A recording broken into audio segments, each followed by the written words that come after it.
متع نبی کریم صلی اللہ علیہ وسلم نے حرام کر دیا تھا؟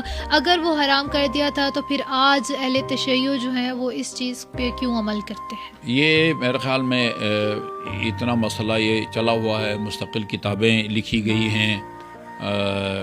یہ میرے خیال میں اس سلسلے میں میں حضرت عمر کا ایک فرمان پیش کروں گا اور اسی پر اکتفا کروں گا. آپ نے فرمایا ہے متعتان کانتا علی زمن رسول اللہ، یہ ایک حج تمتع ہے، حج کی قسم ہے وہ، اور متعت النساء. متعت النساء یعنی ایک محدود عرصے کے لیے، 1 سال کے لیے، 6 مہینے کے لیے نکاح. یہ جو ہے نا رسول خدا کے زمانے میں تھے.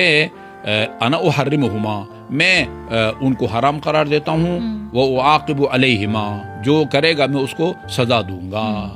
تو ہم جو اہل بیت اطہار کے جو ماننے والے ہیں، ہم یہ کہتے ہیں کہ یہ خود انہوں نے فرمایا ہے کہ یہ رسول خدا کے زمانے میں تھا، میں پابندی لگا رہا ہوں.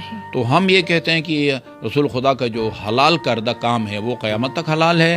آپ کا حرام کردہ کام جو ہے وہ قیامت تک وہ حرام ہے.